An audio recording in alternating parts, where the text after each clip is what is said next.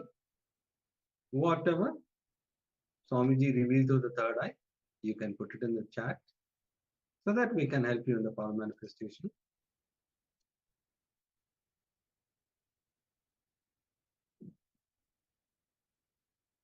Yes, I request all the participants to participate in the power manifestation.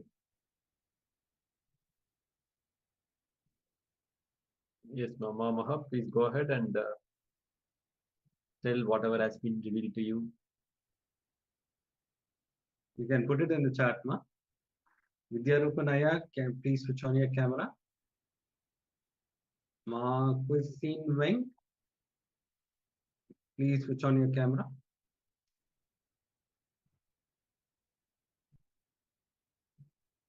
Yes, how was the power manifestation? Can you please share your revelations with your Upanaya?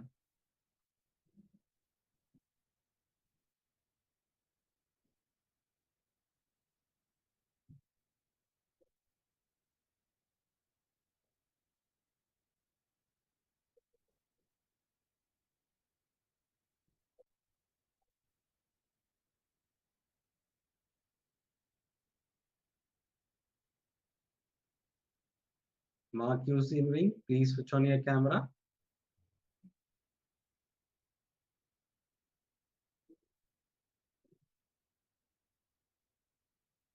Yes, Aya, you can share whatever been revealed through the third eye.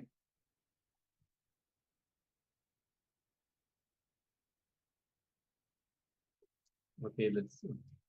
So now we are going to project the image.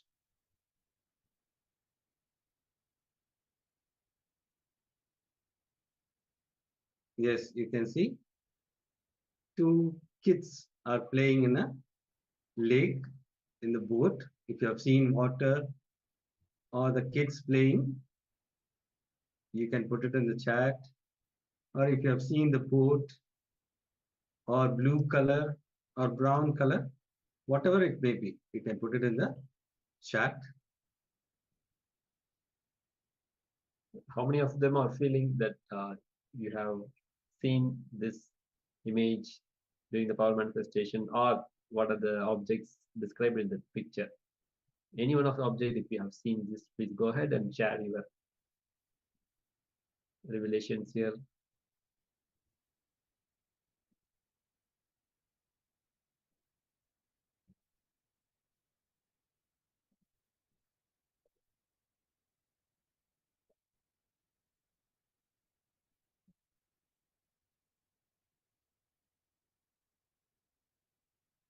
Okay, now let the participants keep sharing their revelations. We'll move on to the next round of the power manifestation. Yes, now let's enter into the second round of power manifestation. I request all the participants to sit straight with your head, neck, and spine in a straight line. Close your eyes, blindfold yourself, and chant the Mahavakya intensely. Enter into the space of oneness. Remember Swamiji through the third eye, and whatever Swamiji reveals through the third eye, ask, request Swamiji to reveal through the third eye whatever is being projected. Be in that oneness space. Physically, your two eyes should be closed. I can see still some of them have not closed their eyes. Physical eyes you need to close, and you have to see through the third eye. Please close your eyes with a piece of cloth. If you don't have an eye band, you can use a piece of a cloth and tie your eyes so that nothing is seen through the third eye. To the two eyes, you are supposed to see only through the third eye.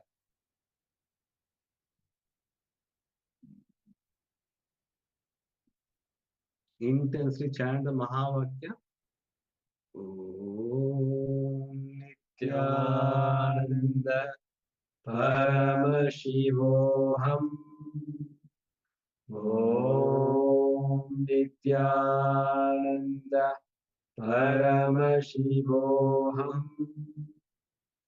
Om Nityananda Nityananda Paramashivoham. Be in that space of oneness. We are going to project the image. Let's enter into the power manifestation. Nityananda Paramashivoham.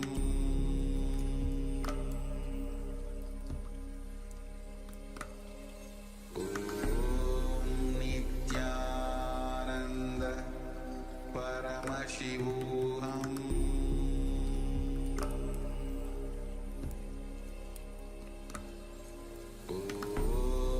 Nityananda Paramashivoham.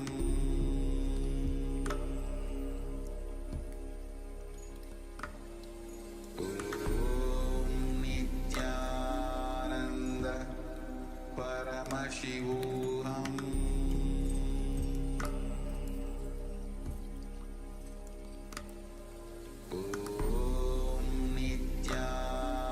Nityananda Paramashivoham.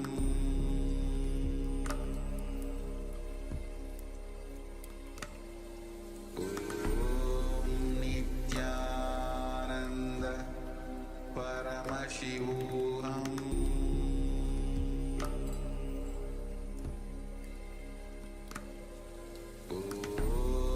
Nityananda Paramashivoham.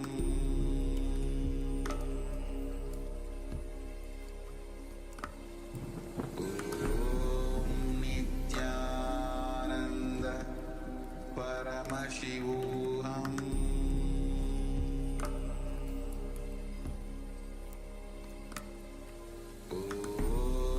Nityananda Paramashivoham. Nityananda Paramashivoham.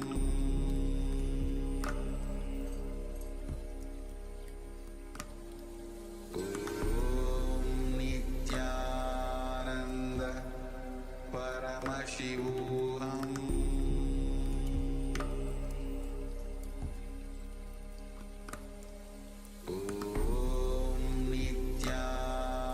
Nityananda Paramashivoham.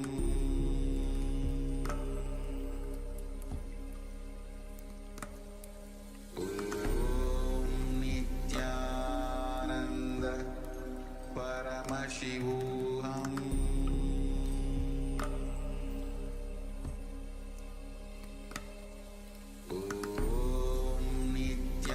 Nityananda Paramashivoham.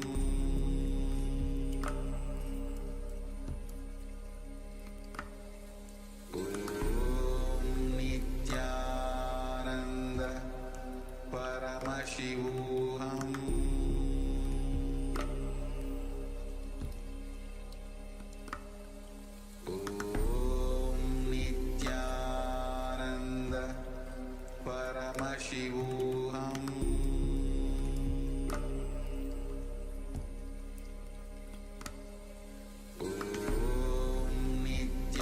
Nityananda Paramashivoham.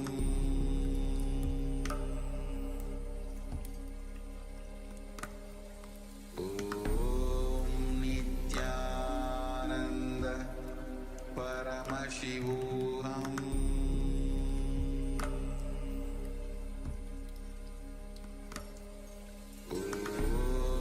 Nityananda Paramashivoham.